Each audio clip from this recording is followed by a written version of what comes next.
Quand je me projette dans l'avenir et que je me demande comment stimuler le progrès, l'informatique quantique serait un outil précieux pour maintenir l'évolution de phénomènes tels que la loi de Moore. Le potentiel est immense et nous savons que des défis nous attendent. On parle souvent de suprématie quantique, mais rarement du coût humain de sa réalisation. Sundar Pichai, le PDG de Google, a consacré des années à pousser Google à concevoir un cerveau plus performant que le nôtre. Mais alors que les derniers tests repoussaient toutes les limites de la physique, l'enthousiasme a fait place à un profond sentiment de devoir et d'appréhension. Certes, la machine fonctionnait parfaitement, mais à son arrêt, une question demeurait. L'humanité est-elle réellement prête à découvrir les secrets que cet ordinateur vient de révéler? L'homme au cœur de cette décision. Sundar Pichai est généralement perçu comme le visage calme et imperturbable de l'une des plus grandes entreprises au monde. L'informatique quantique va mettre à mal le chiffrement tel que nous le connaissons aujourd'hui, mais vous savez que nous pouvons trouver des solutions de contournement. Ingénieur de formation, il place les données et la logique au-dessus de tout. Si la plupart des gens le connaissent pour ses annonces de nouveaux téléphones ou de mise à jour du moteur de recherche, son travail le plus important se déroule loin des caméras, dans un laboratoire spécialisé de Santa Barbara. Au sein de ce laboratoire, l'équipe d'intelligence artificielle quantique de Google travaille sur un projet que Sundar a décrit comme plus important encore que la découverte du feu. Et il ne s'agit pas d'un simple coup de pub. Cela illustre l'immense responsabilité qui incombe à la direction d'un projet, susceptible de bouleverser l'histoire de l'humanité. La culture de Google repose sur l'ouverture et le partage des découvertes avec le monde entier, mais l'informatique quantique engendre une pression d'une autre nature. Pour les personnes au cœur de ces travaux, l'objectif a toujours été de résoudre les problèmes les plus complexes de l'univers. Cependant, à mesure que la machine atteignait ses objectifs, l'atmosphère changea. Il faut bien comprendre qu'il ne s'agit pas d'une histoire de méchants ou de complots visant à dominer le monde, mais du poids émotionnel d'être le premier à voir une technologie atteindre son plein potentiel incontrôlable. Quand on est PDG d'une entreprise qui conçoit une machine capable de contourner les systèmes de sécurité les plus performants au monde, on n'est plus un simple homme d'affaires. Vous êtes devenu un gardien du temple. Sundar a souvent insisté sur la nécessité d'une technologie audacieuse et responsable, mais ces mots prennent tout leur sens lorsque la percée se produit. Soudain, il réalise qu'un seuil a été franchi, un peu comme lorsqu'on regarde un écran et qu'on sait que le monde ne sera plus jamais le même à cause de quelque chose qu'on a contribué à créer. La décision de suspendre ou de restreindre l'accès à ces données n'est pas due à un quelconque échec technique, mais à la prise de conscience qu'une personne n'est peut-être pas prête à recevoir les réponses que la machine apporte. C'est le poids du leadership et le stress liés à la conscience d'avoir libéré un pouvoir irrévocable. Mais pour comprendre pleinement la gravité de ce moment, il faut se pencher sur la science qui rend ces machines si différentes de tout ce que nous avons connu jusqu'ici. Pourquoi les ordinateurs quantiques ne sont pas simplement des ordinateurs plus rapides? Pour comprendre la prudence des plus grands ingénieurs du monde, il faut examiner ce qui se passe réellement à l'intérieur des tubes d'or d'une machine quantique. C'est une erreur fréquente de considérer un ordinateur quantique comme une simple version ultra rapide de votre ordinateur portable personnel. Si votre ordinateur portable est un vélo, on imagine souvent un ordinateur quantique comme un moteur à réaction. Mais ce n'est pas tout à fait exact. On pourrait plutôt dire que votre ordinateur portable suit les règles d'une carte, tandis qu'un ordinateur quantique suit celles d'un fantôme. Un ordinateur classique fonctionne avec des bits. Un bit est un minuscule interrupteur qui ne peut prendre que deux positions, allumé ou éteint. En mathématiques, on les appelle les zéros et les unes. Chaque photo que vous voyez, chaque vidéo que vous regardez et chaque message que vous envoyez ne sont qu'une immense suite de 0 et de 1. Il est simple, fiable et alimente le monde depuis 70 ans. Mais les ordinateurs quantiques utilisent des qubits. Un qubit est différent car il utilise une règle appelée superposition. Au lieu d'être contraint de choisir entre 1 et un 0, un qubit peut exister dans les deux états simultanément. Imaginez une pièce de monnaie sur une table. Un bit classique est comme une pièce qui tombe sur pile ou face, tandis qu'un qubit est comme une pièce qui tourne si vite qu'il est impossible de déterminer le sens de sa rotation. Pendant sa rotation, il est techniquement les deux. Cela permet à l'ordinateur de stocker une quantité impressionnante d'informations simultanément. Avec 2 bits, on peut représenter l'un des 4 motifs possibles. Mais avec 2 qubits, vous représentez simultanément ces 4 configurations. Lorsque vous ajoutez des qubits, la puissance ne double pas seulement, elle explose littéralement. Avec seulement 300 qubits, le nombre de chemins à explorer dépasse le nombre d'atomes dans tout l'univers observable. Il existe aussi un phénomène appelé intrication. Cette règle stipule que 2 qubits peuvent être liés. Si l'on modifie l'un, l'autre est modifié instantanément, même s'ils sont situés aux extrémités opposées de la pièce. C'est comme si l'ordinateur disposait d'un système de messagerie instantanée intégré entre ses composants. Cela permet à tous les qubits de fonctionner ensemble comme un seul et même cerveau géant, au lieu de millions de minuscules interrupteurs distincts. Cependant, une vérité essentielle est souvent occultée par l'engouement général. Les ordinateurs quantiques sont en réalité peu performants dans la plupart des domaines. Leurs capacités sont très limitées. Par exemple, si vous essayez de consulter vos emails ou de jouer à un jeu vidéo sur un ordinateur quantique, ce serait beaucoup plus lent que sur votre téléphone. Leur puissance est extrême uniquement lorsqu'il s'agit de résoudre des problèmes complexes de grande envergure, comme simuler le fonctionnement d'un nouveau médicament ou trouver une aiguille dans une botte de foin numérique. Mais dans certains domaines, l'écart entre ces ordinateurs quantiques et nos meilleures technologies est immense. Fin 2024, la puce Willow de Google a été soumise à un test spécifique appelé échantillonnage aléatoire de circuits. C'est une tâche conçue pour être si complexe qu'aucun ordinateur ordinaire ne peut trouver de raccourci. Pourtant, Willow l'a accompli en moins de 5 minutes. Pour obtenir le même résultat, le supercalculateur le plus rapide d'aujourd'hui devrait fonctionner pendant 10 septillions d'années. Un nombre tellement grand qu'il est pratiquement infini. Et tout cela nous fait prendre conscience du caractère risqué de ces ordinateurs. Ils n'ont pas forcément besoin d'être meilleurs en tout. Un seul type de mathématiques protège les secrets les plus importants de notre monde. Et bientôt, nous verrons comment Google a transformé ces pièces en rotation en une véritable machine. Et le moment où ils ont réalisé qu'ils avaient construit quelque chose qu'ils ne pouvaient plus totalement prévoir. Le parcours de Google dans le domaine quantique. Si l'on se penche sur la chronologie de l'équipe d'IA quantique de Google, on comprend mieux ce phénomène. Un processeur quantique, en revanche, est d'une toute autre dimension, car il est capable d'accomplir certaines tâches spécifiques. Il ne s'agit pas d'une série de coups de chance. Il s'agit plutôt d'une obsession de 15 ans pour un type de matériel très spécifique, les qubits supraconducteurs. Tandis que d'autres géants de la tech exploraient différentes méthodes, Google a misé gros sur une conception exigeant que la puce soit maintenue à une température inférieure à celle du vide spatial. Ils ne se contentaient pas de construire un ordinateur plus rapide. Ils étaient parvenus à créer un nouveau type de laboratoire de physique sur une puce de silicium.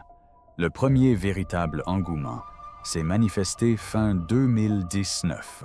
Cette année-là, Google présenta au monde Sycamore, un processeur à 53 qubits ressemblant à un lustre doré complexe. Grâce à Sycamore, Google publia un article dans Nature affirmant avoir atteint la suprématie quantique. Ils menèrent un test mathématique spécialisé appelé échantillonnage aléatoire de circuits. La machine a terminé la tâche en 200 secondes. À l'époque, Google estimait que le supercalculateur le plus puissant au monde aurait besoin de 10 0 ans pour accomplir la même chose. Cette annonce leur a valu des récompenses, mais a également déclenché une vive polémique internationale. IBM, leur principal concurrent, a réagi presque immédiatement pour contester cette affirmation. Ils ont soutenu qu'en optimisant différemment un supercalculateur classique, on pouvait résoudre le problème en 2 jours environ, et non en 10 millénaires. Bien entendu, cela a suscité un vif débat au sein de la communauté scientifique, mais Sundar et son équipe n'ont pas cédé. Pour eux, le débat sur la durée de cet intervalle, d'x0 ans ou 2 jours, occultait l'essentiel. Il comparait l'expérience de Sycamore au premier vol des frères Wright en 1903. Ce planeur en bois n'avait volé que 12 secondes et ne transportait aucun passager. Mais il avait prouvé que les lois de la physique du vol étaient bien réelles. Google voyait Sycamore de la même manière. Il ne s'agissait pas de savoir si la tâche spécifique était déjà utile, mais de prouver qu'une machine quantique pouvait enfin décoller. Ils ont persévéré, car ils savaient qu'une fois la porte de cet avantage entr'ouverte, ce n'était qu'une question de temps avant qu'ils ne puissent l'étendre considérablement. Depuis 2019, la dynamique s'est encore accélérée. Ils sont passés de l'ère Sycamore au développement d'une puce bien plus avancée appelée Willow, dévoilée fin 2024. Willow est non seulement plus puissante, mais aussi fondamentalement plus intelligente. Lors de ses tests de performance, il a résolu en moins de 5 minutes un problème qui prendrait 10 septillions d'années aux supercalculateurs les plus rapides d'aujourd'hui. Un nombre si colossal qu'il dépasse l'âge de l'univers tout entier. Google s'est fixé pour objectif de disposer d'un ordinateur quantique fonctionnel et capable de corriger les erreurs d'ici 2029. Mais à mesure qu'ils atteignaient ces étapes importantes, ils ont commencé à réaliser que la vitesse n'était plus l'aspect le plus intéressant de la machine. L'histoire réelle devenait beaucoup plus imprévisible. L'instant où la correction d'erreurs a tout changé. Les scientifiques savent depuis des décennies que les ordinateurs quantiques présentent fondamentalement des fuites. Comme toujours avec les technologies en évolution, des défis se posent. Contrairement aux bits de votre téléphone, robustes et stables, les qubits sont si sensibles qu'un seul photon parasite ou une infime variation de température peut ruiner un calcul. C'est pourquoi la correction d'erreurs représente le plus grand défi, souvent méconnu, du monde technologique. Pendant des années, cela a constitué le principal goulot d'étranglement. Plus on ajoutait de qubits à une machine pour la rendre plus puissante, plus on créait d'instabilité. C'était comme essayer de faire passer un message à travers une longue chaîne de personnes, chaque nouvel arrivant risquant d'oublier le mot qu'il vient d'entendre. Finalement, les erreurs s'accumulent si rapidement que le message original est perdu avant même d'atteindre sa destination. En 2023, l'équipe d'intelligence artificielle quantique de Google a publié un résultat historique dans la revue Nature qui a bouleversé cette situation. Elle a démontré l'existence d'un qubit logique, une unité d'information constituée de l'assemblage de nombreux qubits physiques. Ils ont testé 2 tailles de qubits. Une plus petite, composée de 17 qubits, et une plus grande de 49. Une première mondiale. Ils ont démontré que le groupe le plus grand présentait un taux d'erreur inférieur au plus petit. Pour comprendre l'importance de cette découverte, il faut savoir que pendant 30 ans, c'était l'inverse. L'ajout de composants supplémentaires ne faisait qu'empirer les choses. Google a démontré que si les composants sont d'une qualité suffisamment élevée, un état dit en dessous du seuil, la magie de la correction d'erreurs opère enfin. Entre 2024 et début 2025, Ils ont poussé cette technologie encore plus loin avec leur processeur Willow. Ils ont démontré que ces qubits logiques pouvaient avoir une durée de vie supérieure à celle des composants physiques qui les constituent. C'est l'équivalent numérique d'un pont plus solide que la somme de ses briques. Cette découverte fait sensation dans la communauté scientifique. Nous sommes officiellement entrés dans l'ère de la suppression exponentielle des erreurs. Lors de leurs derniers tests, Google a constaté qu'en augmentant la taille du réseau de qubits, le taux d'erreur ne se contentait pas de diminuer, mais était divisé par 2 de façon systématiquement. Ils ont même implémenté un décodeur en temps réel, un logiciel développé avec l'aide de Google DeepMind, capable de détecter et de corriger les anomalies quantiques en quelques millionièmes de seconde. C'est pourquoi de nombreux chercheurs ne se demandent plus si un ordinateur quantique fonctionnel est possible, mais plutôt quand. Hartmut Neven, l'un des plus éminents scientifiques de Google, a souligné que nous avons atteint le seuil de rentabilité. En physique, ce seuil correspond au moment où la théorie devient une évidence. Nous n'attendons plus une nouvelle découverte, ni un miracle scientifique. Nous sommes désormais engagés dans une course à l'ingénierie. Le passage d'un état d'intérêt à un état d'irrésistible est à l'origine des tensions qui caractérisent ce sujet. Si la machine est désormais suffisamment stable pour fonctionner de manière autonome, cela signifie qu'elle peut enfin traiter les algorithmes colossaux capables de bouleverser le monde, qui n'étaient autrefois que des calculs mathématiques sur un tableau noir. Cela signifie que l'horloge quantique s'est officiellement mise en marche. Mais, à mesure que la machine gagnait en fiabilité, elle a commencé à produire des résultats d'une telle complexité qu'elle a engendré un problème auquel personne, pas même Sundar Pichai, n'était véritablement préparé. Un problème auquel personne n'était préparé. Une fois stabilisées, ces machines commencèrent à faire exactement ce pourquoi elles avaient été conçues: scruter le monde subatomique. C'est là que l'histoire bascule d'une course à la vitesse vers un défi bien plus profond et troublant. Les processeurs quantiques de Google, comme Willow, ont commencé à simuler des phénomènes qui nous sont restés invisibles depuis toujours. Voici Willow, le processeur quantique de Google, qui vient d'atteindre ce que les chercheurs appellent un avantage quantique vérifiable. Ils ont commencé à dévoiler la chorégraphie complexe des comportements moléculaires, les mécanismes précis de transformation des états énergétiques au sein d'une batterie et les voies d'optimisation impossibles à mettre en œuvre pour réparer une chaîne d'approvisionnement mondiale défaillante. Précisons-le, il ne s'agissait pas de magie. La machine s'est simplement mise à faire ce pourquoi elle a été conçue: communiquer avec l'univers. Alors que nos ordinateurs classiques tentent de décrire le monde à l'aide de 0 et de 1, un ordinateur quantique évolue dans la même réalité quantique qu'un atome. Ceci lui a permis de trouver des solutions à des problèmes chimiques et mathématiques qui ont déconcerté l'humanité pendant un siècle.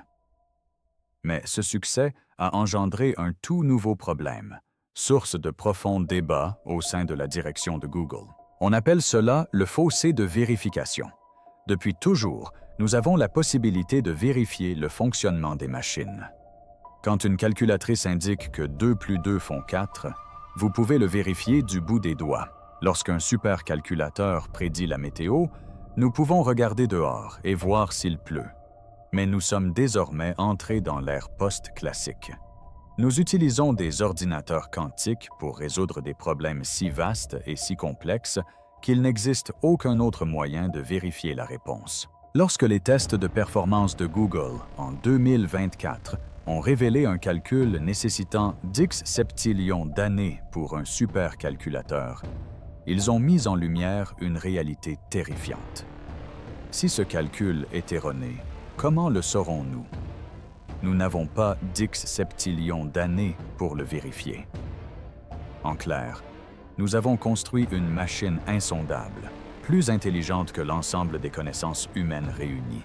Voilà la source de notre angoisse intellectuelle. Sundar et son équipe se trouve désormais face à une machine capable de nous apporter la réponse ultime. Mais nous n'en possédons plus la clé. Réfléchissez aux enjeux.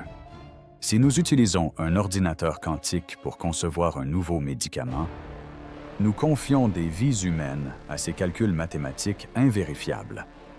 Si nous lui demandons de gérer le réseau électrique d'un continent entier, nous nous fions à ces algorithmes d'optimisation sans aucun moyen de simuler une solution de secours. Nous vivons un moment d'extrême vulnérabilité. Pour la première fois de l'histoire, le fossé entre ce que nous pouvons calculer et ce que nous pouvons comprendre se creuse. La principale crainte n'est pas que la machine devienne maléfique. La crainte est que la machine ait raison, mais que nous soyons incapables de comprendre pourquoi. Nous commençons à externaliser les décisions les plus importantes au monde à un processus qui se déroule dans une chambre froide, au cœur d'une machine fonctionnant selon des règles que nous pouvons à peine décrire. Cela crée un paradoxe qui préoccupe les chercheurs. Nous voulons que la puissance de l'informatique quantique nous sauve du changement climatique et des maladies. Mais pour utiliser cette puissance, nous devons renoncer à notre rôle de juge ultime de la vérité. Nous devons faire confiance à la machine. Et comme tout scientifique vous le dira, la confiance n'est pas un mot qui a généralement sa place dans un laboratoire. La pause. Dans les films populaires, une coupure de courant implique généralement un héros tirant frénétiquement sur les câbles tandis que des étincelles jaillissent et que les alarmes hurlent. Mais dans un véritable laboratoire multimilliardaire comme le campus d'IA Quantic de Google, la réalité est bien plus professionnelle et, à bien des égards, plus troublante. Chez Google, pas de coupure brutale ni d'effondrement secret que l'entreprise tenterait de dissimuler. Pour comprendre ce que l'on entend par « arrêt quantique », il faut examiner le fonctionnement concret de la science de haut niveau. Dans un laboratoire comme celui-ci, un arrêt est presque toujours une pause contrôlée, car les ordinateurs quantiques, à l'instar de la puce Willow, sont les machines les plus sensibles jamais construites. On pense souvent aux ordinateurs quantiques comme à une minuscule puce située tout en bas, qui constitue le processeur quantique. Ils ne fonctionnent pas 24 heures sur 24 et 7 jours sur 7, comme un serveur web. Leur fonctionnement repose sur des séquences ou des périodes spécifiques. Lorsque les ingénieurs arrêtent le système, ils entament généralement une phase d'examen de la gouvernance. Il s'agit d'un processus que Sundar a défendu avec conviction dans tous les projets avancés de Google. Cela signifie début 2024. Google a suspendu les fonctionnalités de génération d'images de son AI Gemini, car les résultats ne répondaient pas à ses normes de sécurité et de précision. Cette décision n'était pas due à un dysfonctionnement de l'IA, mais au fait que cette technologie produisait des résultats biaisés et non vérifiés, susceptibles d'induire en erreur des millions de personnes. Dans un lab, voilà à quoi ressemble réellement une paralysie des services publics. Une simple salle remplie d'avocats, d'éthiciens et d'agents de liaison gouvernementaux, les yeux rivés sur un écran qui décide si l'information est trop dangereuse pour être rendue publique pour le moment. Le compte à rebours du chiffrement commence. Pendant que l'Internet s'interroge sur la possible conscience des ordinateurs quantiques, une menace bien plus concrète et urgente préoccupe déjà les responsables politiques. Il ne s'agit pas d'une inquiétude théorique pour un avenir lointain, mais d'un problème mathématique avéré qui remet en cause les fondements mêmes de notre existence. Cette menace porte un nom, l'algorithme de Shor, de Sun. Pour comprendre l'importance de ce phénomène, il faut réaliser que presque toutes vos activités en ligne, comme l'envoi d'un courriel, un achat par carte bancaire ou l'accès à votre compte bancaire, sont protégées par un verrou. Ce verrou est un problème mathématique facile à créer pour un ordinateur, mais incroyablement difficile à résoudre. Il consiste à prendre un très grand nombre et à trouver ses facteurs premiers. Pour un ordinateur classique, même un supercalculateur, déchiffrer l'un de ces verrous prendrait des milliards d'années. C'est le rempart qui protège le monde numérique. Mais en 1994, un mathématicien du nom de Peter Shor a prouvé qu'un ordinateur quantique suffisamment puissant pouvait résoudre ce problème mathématique en quelques heures seulement. Un seul ordinateur est suffisamment puissant pour contenir la séquence complète. On peut obtenir les facteurs du nombre grâce à la technique de la pièce qui tourne avec les qubits. La machine n'a pas besoin d'essayer chaque clé une par une. Il peut trouver la bonne clé presque instantanément. C'est pourquoi les gouvernements s'intéressent bien plus au progrès de Google que les influenceurs du secteur technologique. Tandis que le grand public s'enthousiasme pour les démonstrations spectaculaires, les agences de sécurité nationale surveillent de près le compte à rebours du Q-Day. Cela fait référence au jour où un ordinateur quantique deviendra suffisamment puissant pour casser tous les systèmes de chiffrement actuels. Si cela se produit, tous les secrets du monde, de vos messages privés au code de lancement des armes nucléaires, seront compromis. Le plus choquant est la stratégie appelée « récolte immédiate, déchiffrement différé ». Les services de renseignement et les pirates informatiques du monde entier volent et stockent actuellement d'énormes quantités de données cryptées qu'ils ne peuvent pas encore déchiffrer. Ils attendent, sachant que d'ici 5 à 10 ans, une machine comme Willow de Google ou ses successeurs sera capable de déverrouiller ces fichiers. Le vol a lieu aujourd'hui, mais les dégâts se feront sentir demain.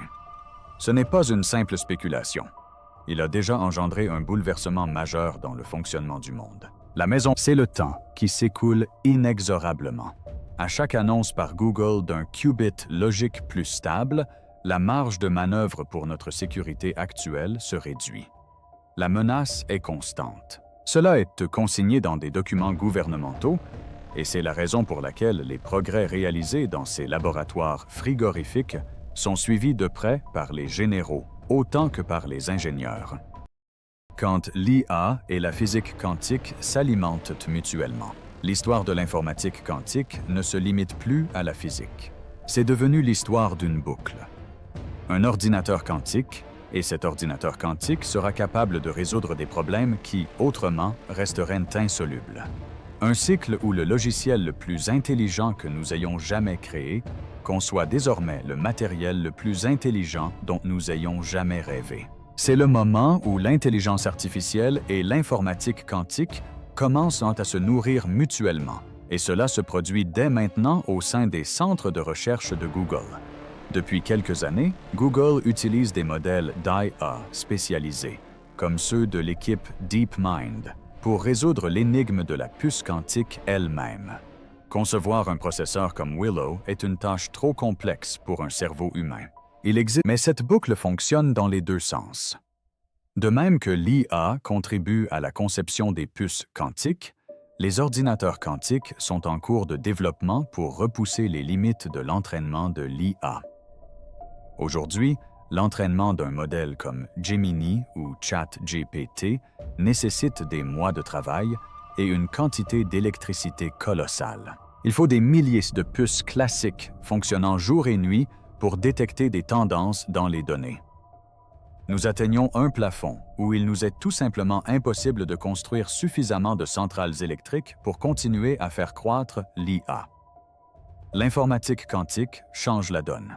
Grâce à son optimisation performante, un ordinateur quantique pourrait potentiellement identifier les tendances dans un ensemble de données en un temps record. Il n'a pas besoin d'analyser chaque donnée individuellement. Il peut simplement utiliser l'interférence quantique pour éliminer les réponses erronées et mettre en évidence les réponses correctes. Cela pourrait nous faire passer de l'ère des grands modèles de langage à celle des modèles de langage quantiques, où l'entraînement ne prendrait plus des mois, mais des minutes. C'est là que l'escalade devient inquiétante. Et c'est pourquoi Sundar appelle à la prudence autant qu'à l'audace. Nous nous retrouvons avec une machine parfaitement fonctionnelle, mais nous sommes incapables d'expliquer les étapes nécessaires à sa conception. Cette situation suscite une inquiétude partagée par les plus grands chercheurs du monde. Ils soulignent souvent que nous sommes en train de construire l'échelle tout en l'escaladant. Si le rythme des progrès en IA et en physique quantique s'accélère au point de dépasser notre capacité de contrôle, nous deviendrons de simples passagers de notre propre civilisation. Nous en retirerons les avantages, mais nous perdrons la maîtrise de notre destin. Ce sentiment de progrès plus rapide que notre compréhension explique pourquoi les pionniers de ce domaine commencent à considérer leur création avec une profonde inquiétude. La question irrévocable. À l'aube de cette nouvelle ère, nous devons affronter une question qui relève davantage de la sagesse que des mathématiques. Le simple fait de pouvoir calculer quelque chose signifie-t-il que nous devons le faire? Au cours du siècle dernier, notre réponse au progrès a toujours été un oui retentissant. Nous pensons que plus de données, plus de rapidité et plus de réponses amélioreraient toujours le monde. Mais l'informatique quantique est différente. C'est que la première technologie qui nous oblige à nous demander s'il est possible d'en savoir trop vite. Les ordinateurs quantiques ne seront pas aussi utiles dans le monde réel que nous l'espérions. La tension actuelle oppose deux idées très différentes. D'un côté, l'esprit d'ouverture, la conviction que la science doit être partagée pour que chacun puisse en bénéficier. D'un autre côté, il y a la nécessité de la retenue, la prise de conscience que certains secrets sont si puissants qu'ils pourraient en ébranler les systèmes qui assurent la stabilité de notre société. Qui décide du moment opportun pour ralentir? Un PDG dans sa salle de conseil, un scientifique dans son laboratoire ou un représentant du gouvernement? À l'heure actuelle, il n'existe aucun guide international en la matière. Nous improvisons les règles au fur et à mesure. Il est important de se rappeler que l'informatique quantique n'est pas maléfique. C'est un outil, au même titre qu'un marteau ou une lentille.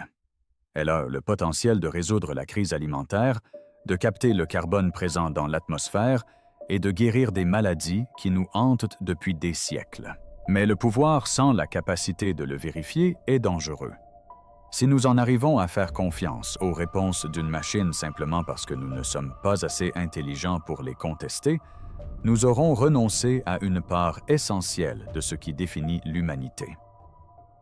Or, la réalité est que l'arrêt quantique n'est pas un échec technologique, mais un signe de conscience humaine. C'est le moment où nous choisissons de privilégier la sécurité à la vitesse. Alors que Google et d'autres repoussent sans cesse les limites du possible, le défi pour nous tous est de rester curieux, mais aussi prudents. Nous ouvrons une porte irréversible. Le monde de l'autre côté pourrait être un paradis, ou un lieu où nous perdrions tout contact avec la vérité. Le choix de notre voie ne sera pas déterminé par un qubit, mais par nous. Nous vous laissons avec ces questions. Si nous avons créé une intelligence artificielle qui donne des réponses, nous ne pouvons plus vérifier. Sommes-nous encore maîtres de nos décisions? Feriez-vous confiance à une machine si personne ne pouvait expliquer comment elle y est parvenue? Partagez vos réponses dans les commentaires ci-dessous. N'oubliez pas d'aimer la vidéo et de vous abonner à la chaîne. Merci d'avoir regardé. Si cette vidéo vous a plu, cliquez sur la suivante.